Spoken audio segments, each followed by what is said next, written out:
Hello, everyone. Thank you so much for being here with us today. I just want to drop a quick note before we begin. This session is being recorded, and we will share this recording after the session upon request. It will also remain accessible in the archived event section, just so you know, after this session is terminated.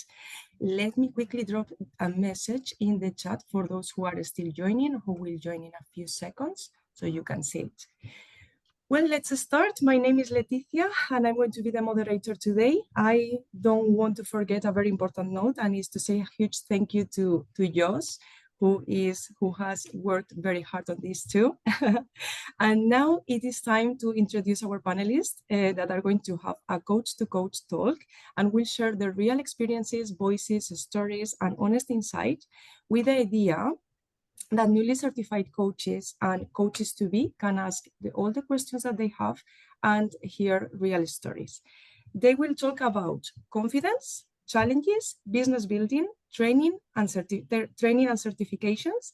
And then after, we will have a section for Q&A questions, sorry. I will share a few highlights from them, but they have a lot more to share, and they will share it in a few minutes.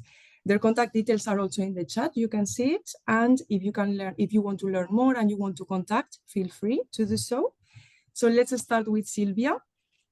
Silvia Bruno has a background in architecture and design. Silvia helps leaders and professionals navigate transitions, make bold decisions, and take aligned actions toward their goals. Silvia draws on her design thinking expertise to introduce practical tools and frameworks that foster clarity, focus, and forward movement. Welcome, Silvia. Harleen is the clarity coach specialized in menopause in the workplace and leadership. With extensive corporate experience, Harleen has led international learning and development initiatives and shaped future leaders as a university lecturer in business studies. Welcome, Harleen. Elena is empowerment coach, and founder of EG, Empowering and Grounding Coaching. Over 25 years of international development experience in project design and management, leadership and program evaluation, leading and contributing to projects focused on social inclusion, gender equity, youth empowerment, and community engagement. Welcome. And last but not least, Jomana. Jomana is growth strategy consultant with over a decade of corporate experience. Jomana is specialized in strategic marketing, brand positioning, business growth, and leadership and development. Since 2017, Jomana has been guiding business owners, leaders, and professionals through consulting, capacity building, and coaching. I want to add something else. They all are super women, and I admire them. Thank you. Before we dive into the session, we would like to know a little bit more about you, and we just prepared this quick poll that will take a few seconds, 20-30 seconds. So please go ahead and answer to 3 questions. You will see the results after you complete the questions.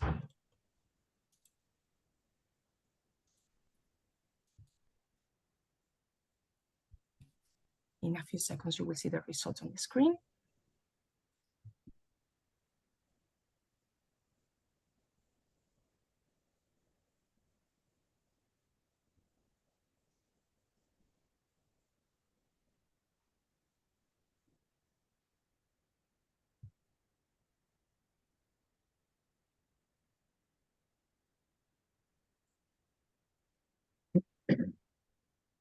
Let's see.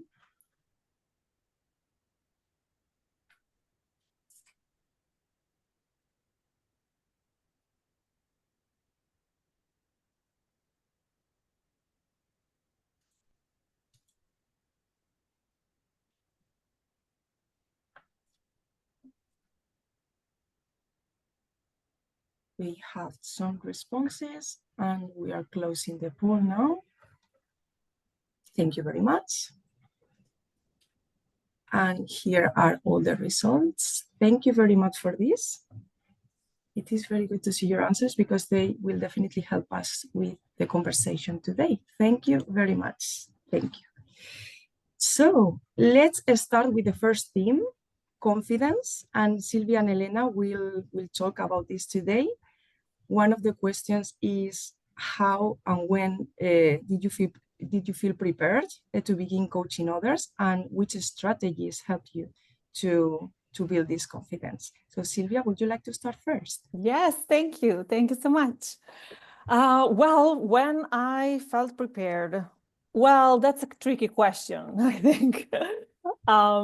One could argue that maybe you don't feel 100% never fully prepared because there's always something more or another level of depth that you might reach in your practice. But I would say that definitely one definition of confidence that I really liked and that I heard in Amel Robbins' podcast was that confidence is a muscle. So it's not like a switch on and off. It's more like something that you have to train. And in my journey, I kind of embraced that since the very beginning. I knew that having to meet a lot of different people from different culture and different background might had been challenging at times. So from the very beginning of my journey as a coach, I just put myself out there and I tried to get as much practice that I could, asking for feedback. And also that gave me, in a way, that switched something in my mindset and allowed me to give myself permission to feel both still in learning in the process, but also able to provide some value to the person that I have in front of me. And that was I would say that was the first step. The second, it's quite an interesting anecdote. Since the very beginning of the training, I was talking with friends, so completely outside of my coaching world, and I was very excited. I was just talking about coaching, what it was, how I was so into it, and I remember they didn't know anything about it, so they were just looking at me with these big eyes, and one of them said, "Hey, why don't we, I mean, you need to do practice with actual people that are not your peers or coach themselves. So I can be your guinea pig and practice with me if you want." It was very, very early on in my training. So looking back at the notes of the session, I can now realize all the things that I didn't know yet, and I didn't really know how to maybe structure in a better way. But it was a very important moment for me because, in fact, the feedback that this friend gave me were very valuable, and they really helped me understand since the very beginning that one key aspect is your presence, and your presence is your presence in everything you do, and especially in a coaching conversation.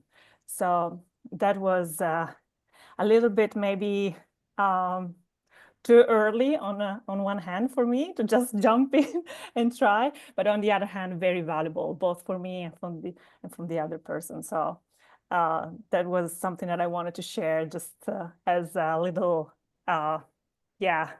a little nut, a little seed just to plant in everyone's head to just test and prototype yourself. Sometimes it's good, gives good results.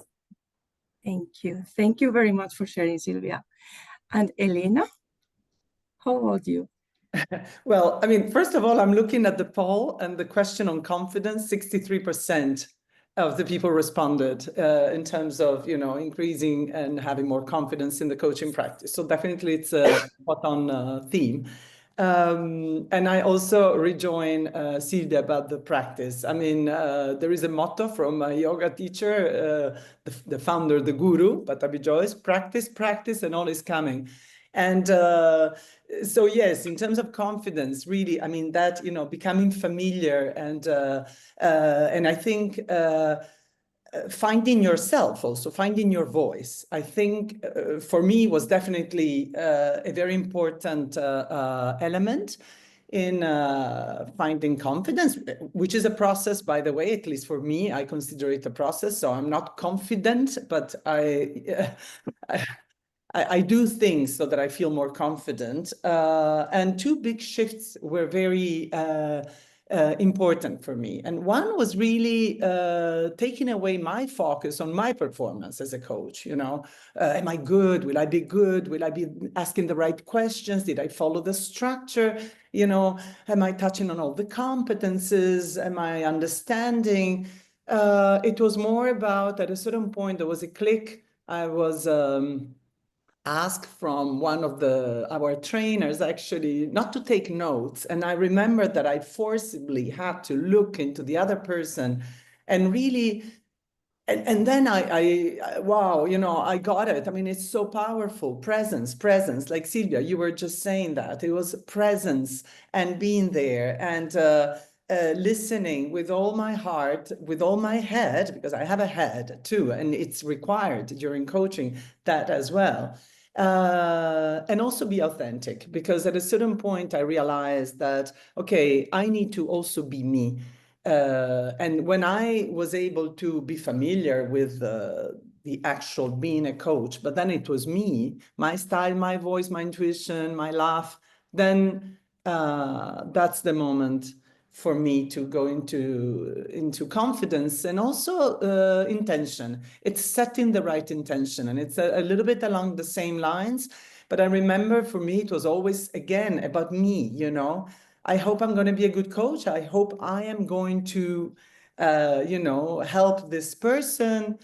And then at a certain point, I was like, no, 5 minutes before the session, my intention became that the client had a benefit, that the client had, or my peer coach partner, had an insight, that there was something happening to the client. So it was not anymore about me. This recenter, refocus for me was, again, a very pivotal moment. It was important.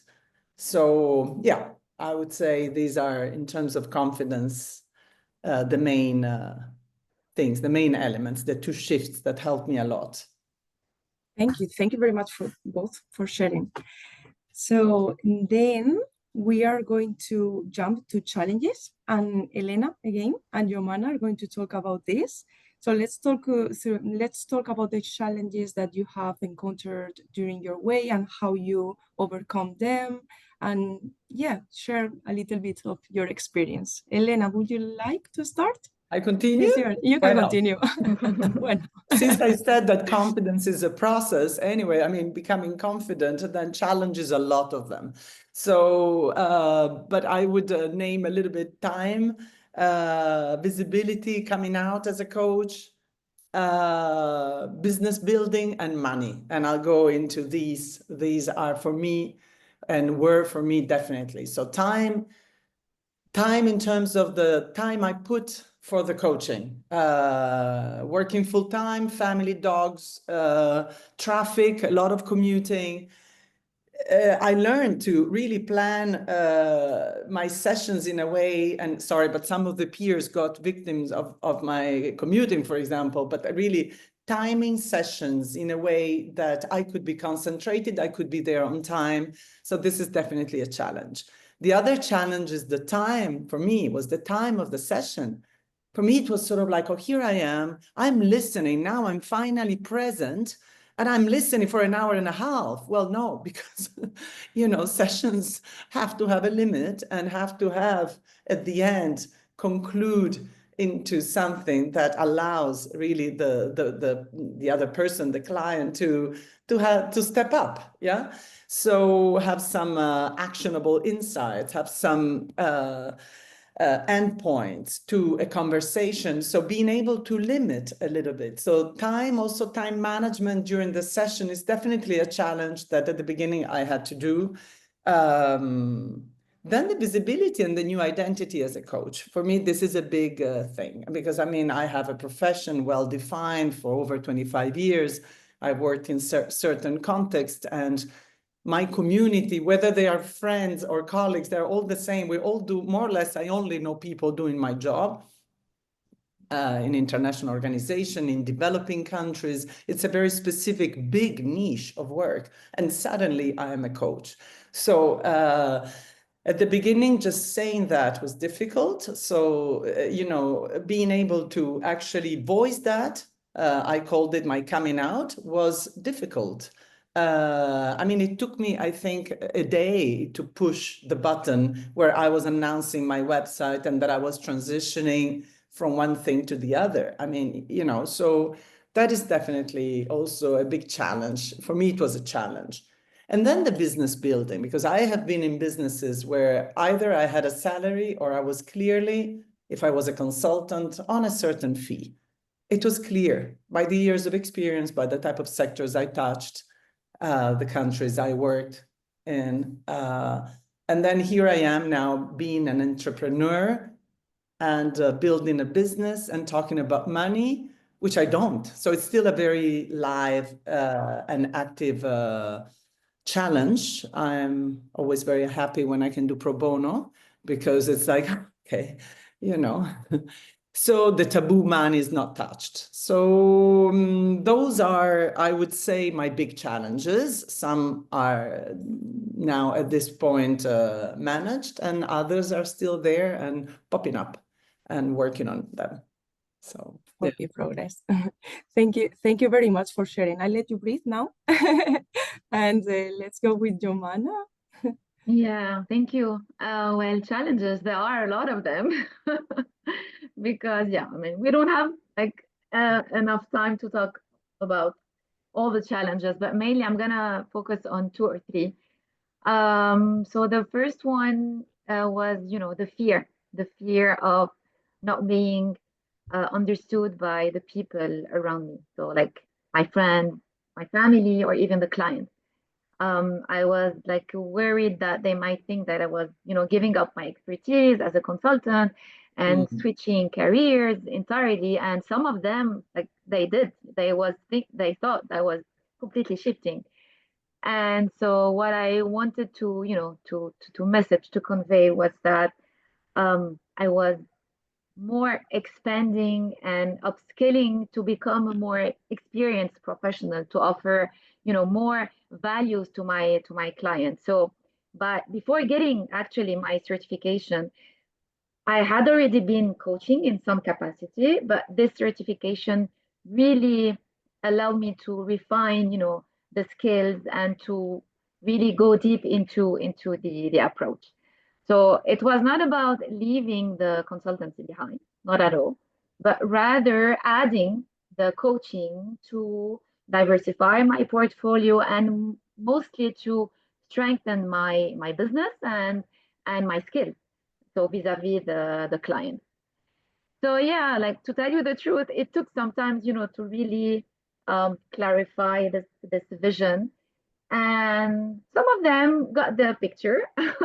Others still now, you know, some of them is like, and they're like, so what's really coaching about? Like, you know, in your profile, I mean, like you're consulting and you're coaching. So I try to really, you know, in the visibility or even when I talk to people, I try to make them really understand what I'm doing now. When I need to, you know, to coach, I do that. When I need to do the consultancy part, I do that. And, you know, it's actually what the clients require. So you have the hat of the coach, you have the hat of the consultant, or if you have another hat. So you just need to know when to use it. Again, for the sake of course, for the benefit of the client. So yeah, fear was one of the challenges. The second one, it's, you know, the self-doubt. So self-doubt, so doubting myself, am I coaching the right way? Am I good enough for my client? So, you know, it was about, you know, the capacity, um, the coaching the right way instead of, you know, slipping into the old habits of consulting because in my background, And as a consultant, I am used to give advice, strategies, recommendation, and always, offering solutions. Coaching is not this, and I'm sure that everyone here knows about it. So yeah, it was hard at the beginning because the mindset. So like you're here to like really listen, to reflect, to evoke awareness, and this, at least at the beginning, it requires a lot of effort, and especially if you have a background of being a consultant. So you need to to separate both. The two sides. But with practice, again, like Elena said, like Sylvia said, practice, practice, practice, and listen to yourself and be there. Not for you, but really for the client. And like a magic sentence that uh, our trainers on ICA told us, you really need to trust the process and to trust, the client. And it has so much power when you're in a position where you don't worry about giving the answer. You just worry about asking the right question, and it will come so naturally from the coachee or the client or the peer. So yeah, so those are mainly the two main challenges. Time also was a challenge for me, and it's still a challenge because I want to do so much, in so little time, because the family, the work, your time for yourself too, because even like as a coach, you need to be well enough, to be well with your coachee, and to have the space to create really that trusting space. So yeah, time is crucial. Actually, I wish I can have like more than 24 hours.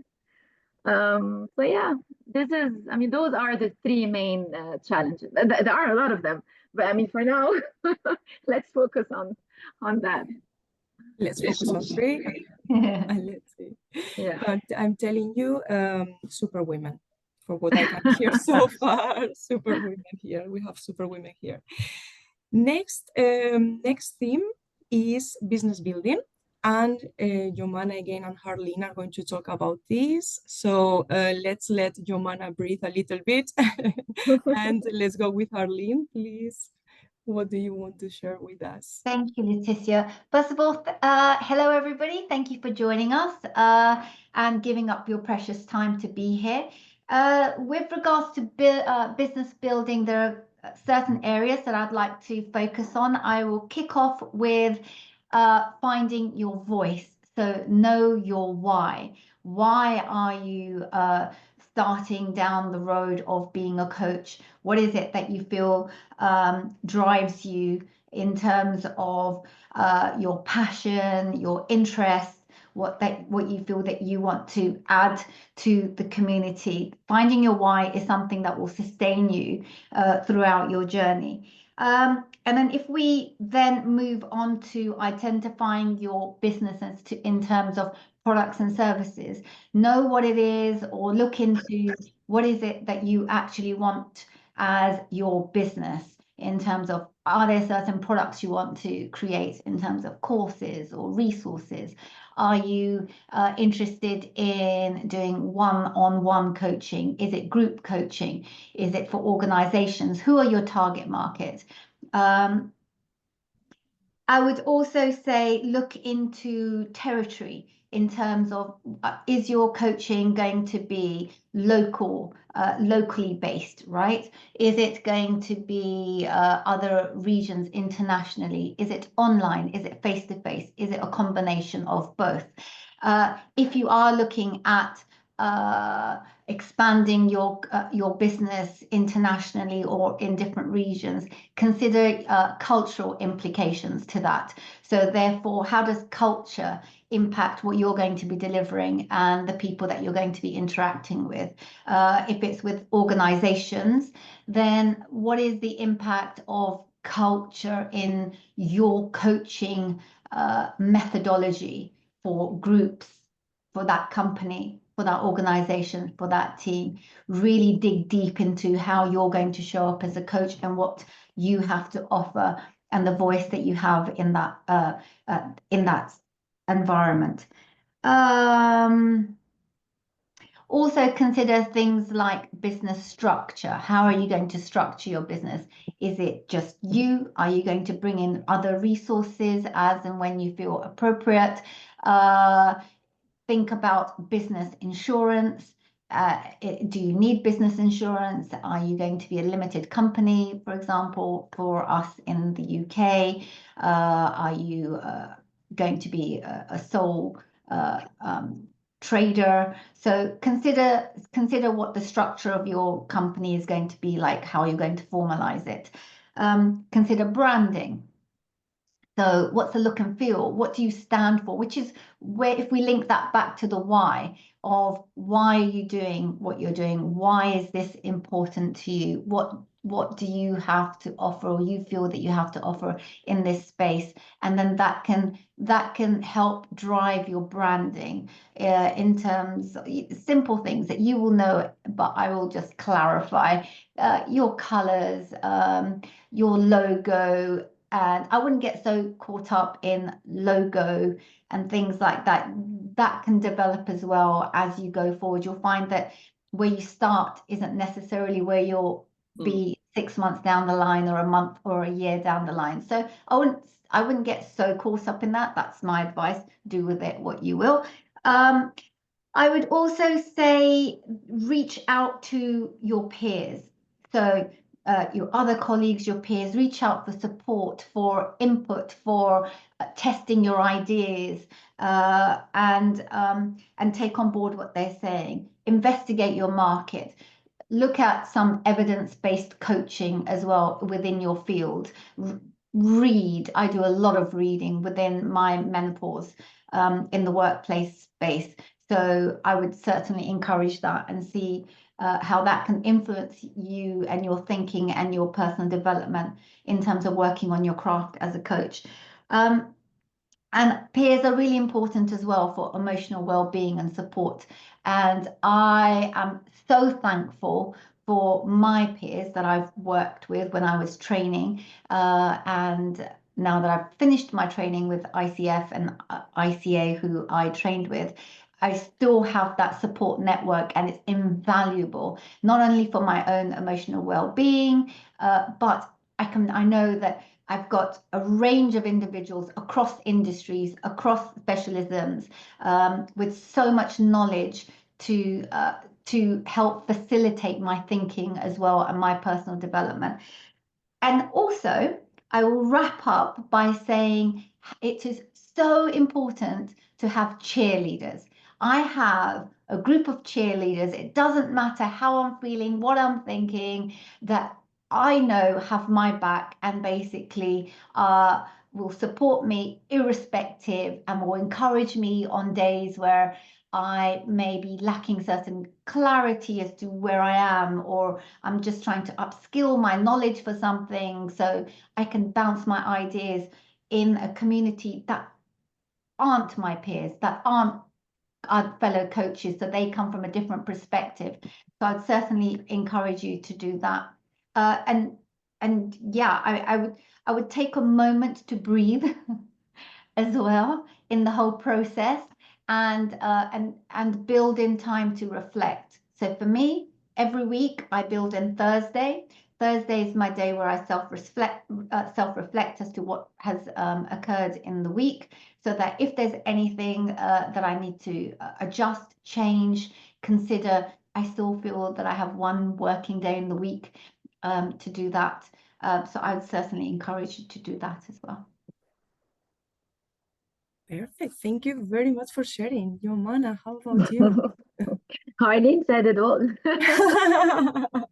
There is so much more, Jomana. You have like the whole template, or no, not I don't like the template word. I mean, you have the whole guide for the business building. Okay. So I'm gonna answer the part when you said, okay, what was the process for discovering and defining your coaching style? Okay. So I wouldn't say like process per se, okay? Because like I'm removing the business and the consultancy, and I'm trying to get into like the coaching umbrella, and there's no like really, I mean, a template for a coaching conversation or like a process for it. It's just like more guidelines, or it's more about the mindset that you try to cultivate, you know what I mean, and to nurture to get into this coaching style. So I'm gonna give an example like for myself, okay, because a lot of people told me and are still telling me that, okay, and you're coming from marketing, blah blah blah blah blah, but when it comes to yourself, it's really it gets more complicated. I'm not going to say like it's difficult, it gets more complicated. So if we talk about like the coaching style, I think and I think like a lot of, because I've discussed this also with other peers, it comes with practice. And it comes with practice. It comes through the feedback that you have essentially from your peers. So the peers are gold. And then you start practicing with your clients. But I mean, as long as you have like a super base of peer coaching, this is this is so important, because you learn a lot from them, and you learn to listen to yourself and their feedback. And the thing that I've noticed a lot in the coaching style is the close link with your values, you know. So I mean, I was guided by my values, so in what I really believe. So showing up like authentically, caring also, and trying to like be focused oriented, and trying to get the client moving forward. So this comes in the whole coaching style. Then what you really care about is that um, you learn, the more you practice, the more you have your clients, you learn about yourself. You, of course, you try to adapt, but it really go back to your core values.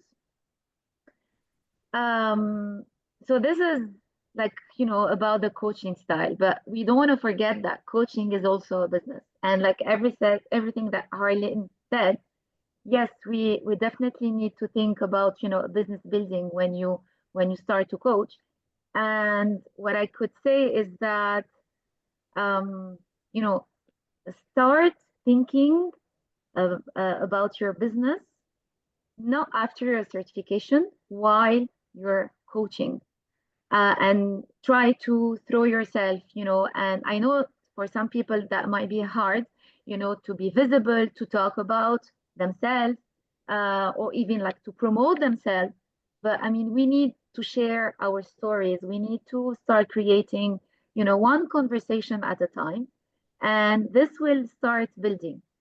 But definitely start, with something clear in your head about, like Harleen said, who you are, so your why. And I believe a lot, in the ikigai. So the reason, what are you doing? What's your purpose? What's your mission? Um, what are you going to pay it for? Where are you good at? So this whole framework helps a lot in knowing, better where do you stand as a coach, and being clearer about this clarity aspect. And this and this will help definitely in starting your brand building, your brand identity, because it's all about integrating the personal and the professional branding in that aspect, because we're a coach, and behind the business there's a person, there's a human. So we cannot forget, and this is what I always say, and this is what I've noticed actually through this coaching journey is, and I still say that coaching is the human side of the business, and it really is. And yeah, so brand building is of course super important, but try to focus on the foundation of that brand building. Try to think about your strategy first, and then go into your tactics. So strategy goes along with, the clarity, your purpose, your mission. Who do you want to target? I mean, the audience is super important, because coaches, mainly they go, to reach the LinkedIn platform. But once you're there, we see other coaches, and sometimes our clients don't see us actually. So we really need to see and to understand where is our audience. So in order to like really target them specifically, like with the right message. And so this is the tactics, and this is why I was really focusing on the strategy, and the coach mindset also. It's super important. And whatever we say, I'm pretty sure that clients will feel it and will see the difference, about really being genuine, or just coaching just for the sake of coaching. So yeah, I mean, I guess this is it. And yeah, one more thing I wanted to say, that we always Just very quick is because we have 10 minutes to go to the Q&A questions. Yeah, So okay. sorry. So just one thing, okay? It doesn't stop here. I mean, even us as coaches, we learn, we still learn, you know what I mean? So we learn when we practice, we learn when we do so much research, like Hardin said also. So learning is like, a continuing path that we still need to be, within that journey. It never ends, actually. Yeah. Thank you so much. Thank I'm you. sorry for interrupting. Thank you. Yeah, so if you didn't take all the notes, don't worry. This session will be recorded because there were a lot of notes to take.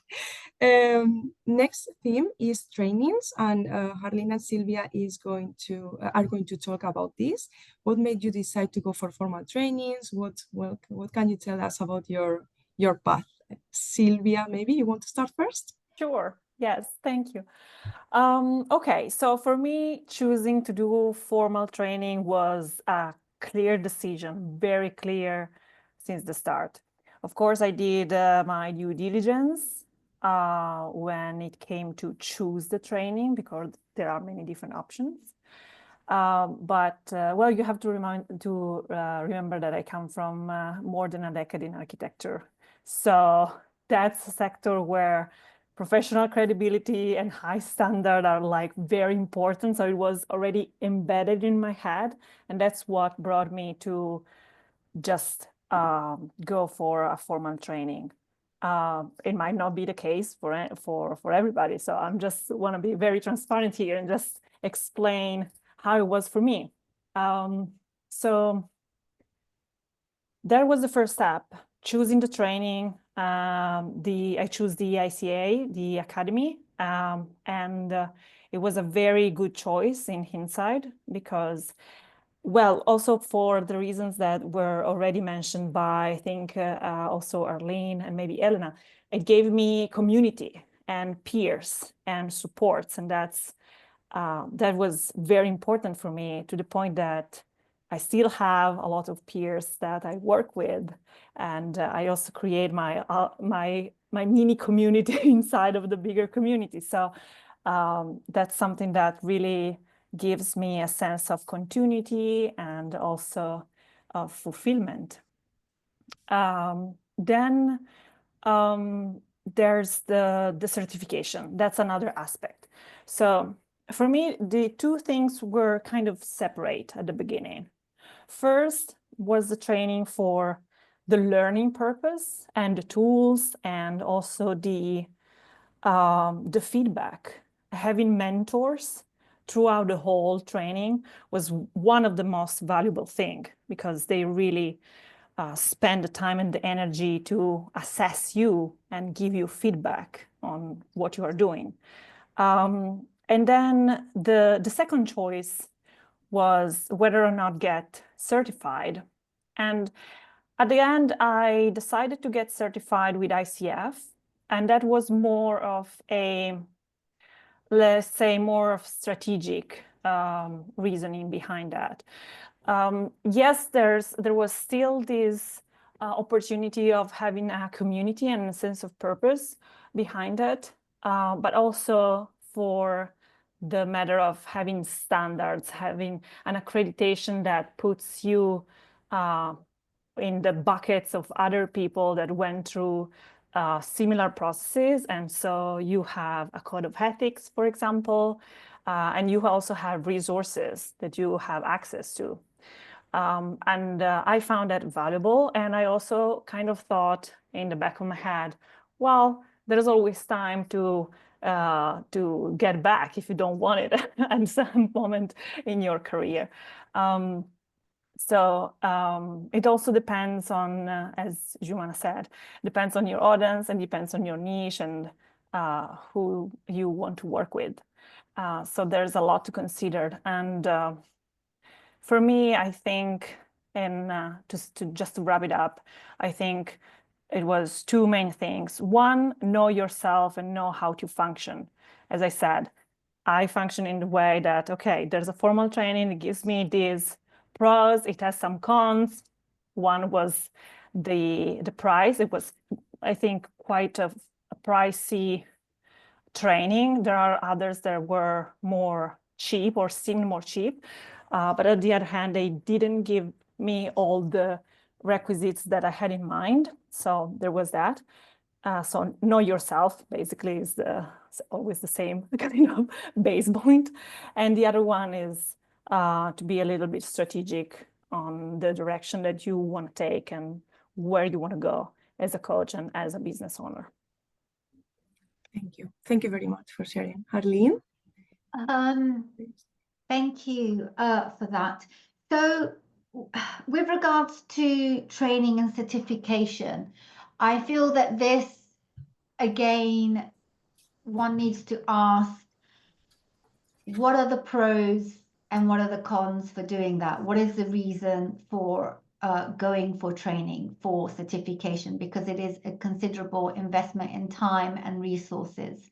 And as coaching is an unregulated industry, and anyone can call themselves a coach, a question I would put out there for you is, how will you differentiate yourself from anyone that basically says that they're a coach without the training and the formal certifications and credentials, should you want to go down that path? And also, there is a consideration really to be had with regards to working ethically as a coach. So to work within the code of ethics for, say, ICF, which is who I'm credentialed with, gives you a guideline to navigate your coaching journey within, to make sure that you're showing up for your clients in the best possible ethical way, which lightens the burden somewhat as a coach in terms of always checking in. Where am I with regards to my boundaries? What are my considerations? That's already kind of done for you, and you have a framework from within that you can work within. Personally, I am a huge believer of lifelong learning and formal training, and that's how I navigate my certifications and my learning going forward. So for me, it was a no-brainer, but it's a personal choice for everybody. So I would seriously say, consider the fact that it is an unregulated industry, and how do you want to show up within that? I would also say that when I was training with ICA, I had a gem of a moment with one of the tutors who basically gave me the advice of focusing and drilling down into my niche, right? And I think by experiencing the training that I have had and going through the certification process, it allowed me to explore my niche, menopause in the workplace, within a safe environment with my fellow peers further. I mean, something that I was working on prior to my certification anyway, but it gave me a different viewpoint in terms of exploration within the code of ethics, within the core competencies and the methodologies of coaching.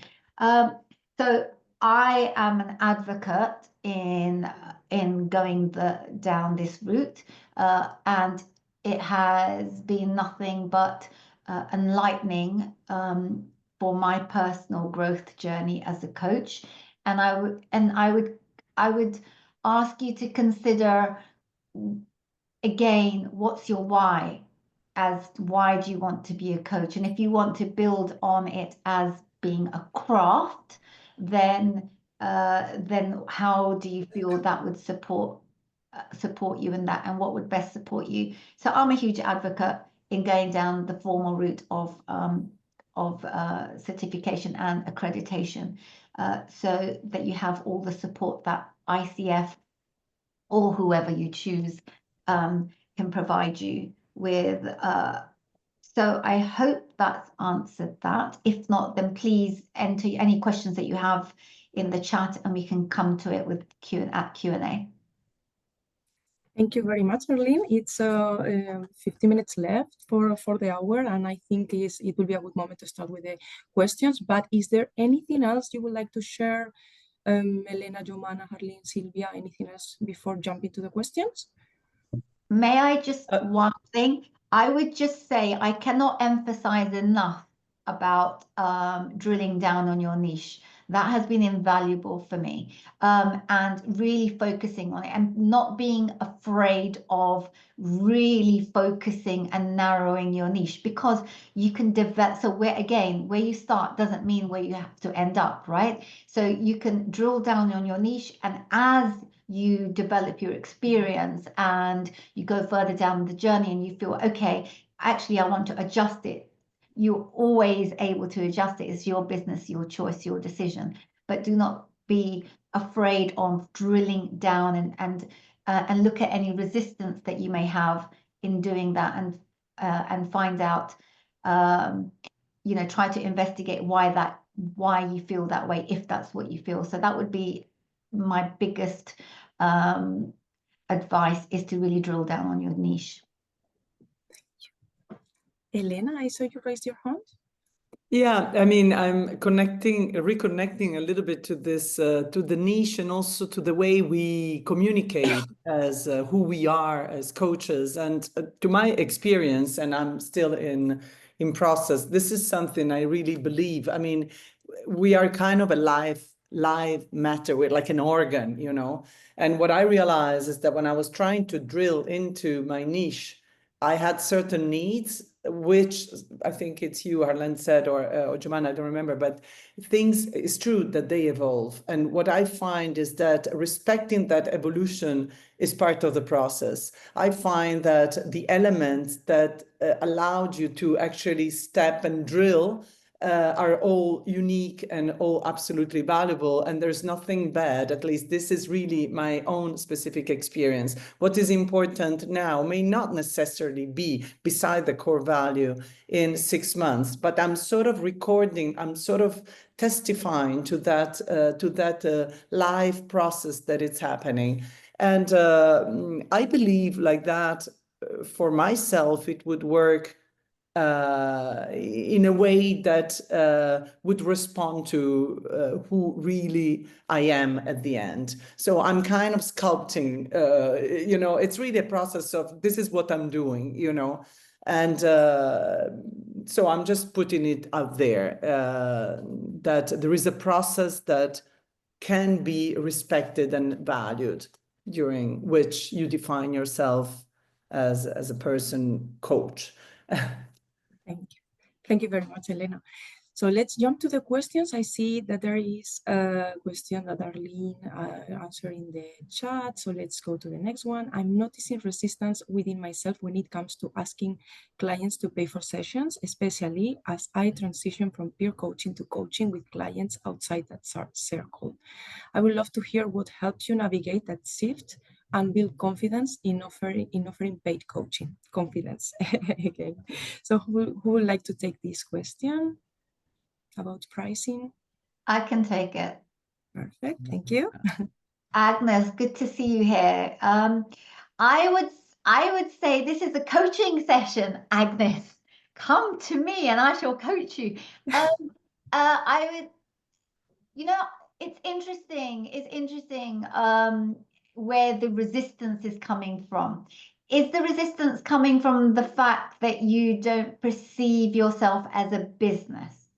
Or is it that is the transition from training and working alongside our peers, and that transition going from that to then external coaching environment where yes, money has to exchange hands, or at least has to go one way, then where is that resistance coming from? So I'd dig deeper into that. And there is a lot to be said with regards to confidence, as in anything else.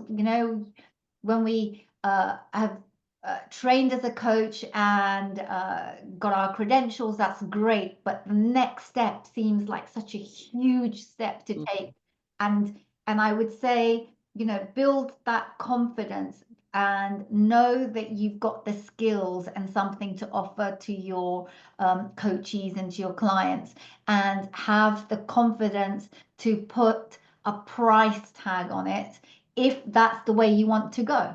If you want to charge for your service, if you obviously want to do things that are pro bono, voluntary sector, that's absolutely fine. There's so much joy in that as well. But decide, is this a business? If it's a business, then how are you going to value what you have to offer? And once you attach a value to what you feel you have to offer, then then you have a sense of comfort and reassurance in, okay, this is who I am, this is what I have to offer, this is the transformation that I feel I can enable my clients, and this is what I think it is worth. Also, do market research. What are the other coaches in your area, in your market, in your niche? What are they doing? What are they offering? What are they charging? It doesn't mean that you necessarily do the same. You may do more in terms of your pricing, but have a look, and that can also give you a sense of confidence that, yeah, people are charging for these services, that has monetary value. It is a exchange happening here, right? And that should hopefully equip you with to navigate that shift. And it is a shift. And by looking at what else is going on in the market, and by doing a proper market research, as you would for any other business, if you were bringing out a, I don't know, a new cup of tea, a new brand of tea, you would do the market research for that product, right? You are that product. So do that same level of market research, and that will give you the confidence. And if not, come to me and I shall coach you any day of the week, my love. Thank you so much, Arlene. There is another question also regarding prices. I think you answered most of it, but maybe is any Jumana, Elena, Silvia, or maybe you, Arlene, want to add something else? No, I think Hardin said it all, especially with the market research. It's very important, and especially when you know where you are, where you stand in the market. And it depends also, what are you offering? Like she said, like if you are already like you have a PCC credential, I mean, you need to get that value out of, the service. But if I may, there's a question here about, because we're talking about LinkedIn and Instagram. What I want to say here, so the question is, what platforms do you recommend to come out as a coach, promote ourselves apart from the generic ones such as LinkedIn, Instagram? It's a very good question, because I want to say here that, the integrated approach is really important. What I mean is that it's not about only, promoting yourself online and getting visible. Of course, this helps a lot, and it helps you, in building your stories and sharing the conversation, and especially, when you want to build also within the coach community. But the word of mouth and, trying to get connection, even through LinkedIn, just, poking, is very important. It's not only LinkedIn or Instagram or whatever, Facebook. It's not only the online. It's the integration. It's the integrated approach, being online and being offline also. So the more you try to connect with others, the more you try to, to work on this word of mouth, it will help and it will add up. Now, coaching platforms are also important, but what I've noticed is that they require certain credentials also. I mean, when I say like the reliable, trustworthy coaching platform, some of them require to have a PCT credential to start, coaching on their platform. Others, maybe not, but I mean, I'm talking about, the like Coach Hub. So for example, those required some specific credentials. Perfect. Thank you very much. There is another question, but I can't open this link.Maybe Jomana, Elena, or Harleen, Sylvia, can you open the link? Which one? Which one? I don't see that. Which one? It is next to this one that just added now. Sorry for this, I can't open the link, but don't worry, because we are going to try to go through all of them. But if not, you can contact to Sylvia, Elena, Jomana, and Harleen, because I'm going to drop again a message with the contacts. So I want to jump to the next one, because this one I can't open it. So regarding confidence, is there any recommendation regarding any book? Ooh. Okay. There is a coaching book that you could get. I'm trying to think. Can I see it? On my bookshelf, it's called Becoming a Coach. Maybe somebody can Google that, who the author is. You could look at that. That's quite good to read. I would just do it depends what kind of confidence you're talking about. If you're talking about confidence with regards to coaching, I would certainly gain knowledge in what your niche is, so that will in itself give you confidence in your area that you want to work within, and then look at listen to podcasts on coaching. There's so many different podcasts. There's a coaching backpack podcast that I've actually just recorded as a guest, and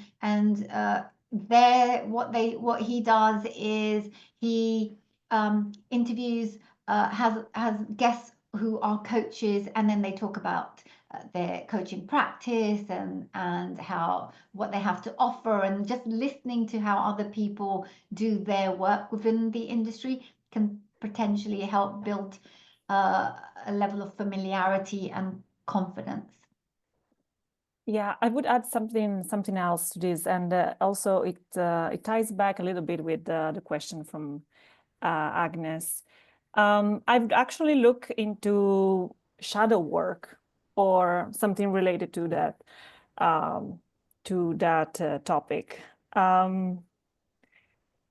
The problem is when we feel the lack of confidence generally, right? Because when we feel confidence, we don't really realize that we feel confident. We just feel good and everything is fine. The problem is the lack of it, and as well as the question about resistance. Resistance is good. Resistance is like the new friend that comes into the group. You want to know that better. Because the more you know it, and the more you know where to look and what question to ask next to yourself or this imaginary character of resistance, let's say. So I would take another route, let's say, not go straight into how to be more confident, because that's something that requires a little bit of experimentation. I would look more into, okay, what's the opposite of that, and why is it bothering me? Thank you. Actually, Sylvia, to build on that, I love that actually. To build on that and to address the confidence. Confidence can, curiosity is the best friend of confidence. everything begins with curiosity. So if you show up with a level of curiosity about, for example, your subject area, or whatever else that you're curious about, curiosity about how I'm feeling, why am I feeling what I'm feeling, why is my mindset the way it is, what makes me experience this a certain way. By delving into that, that's where confidence can build from a level of curiosity. So Sylvia, I love that. Just one other thing, I noticed that Josh. Sorry, Arlene, we are just Yeah. it's it's the hour, so just if you can share a quick message, that's fine. Just a quick message, and then we can close the session. I was just going to say that Josh said he's unmuted everybody, so if people want to unmute themselves, I'm not sure if they know. That's what I was going to say. Oh, thank you very much. Sorry. So it's the time now. We are running out of time. Thank you so much all. Thank you so much for attending. As I said, I dropped a message with all the contacts, so you can, if you want to learn more, if you want to ask some questions, please feel free to reach out to our lovely panelists. Thank you so much all for attending, for giving us this opportunity. And thank you so much, Joss, again. Thank you, Joss. Thank you. Until next time, and take care. Thank you so much, girls. Thanks Thank for you. being here. Bye. Thank Bye-bye. you. Bye, everybody. Thank you, Leticia and Joss. Yes. Thank you Yeah, so thank you, much. Leticia.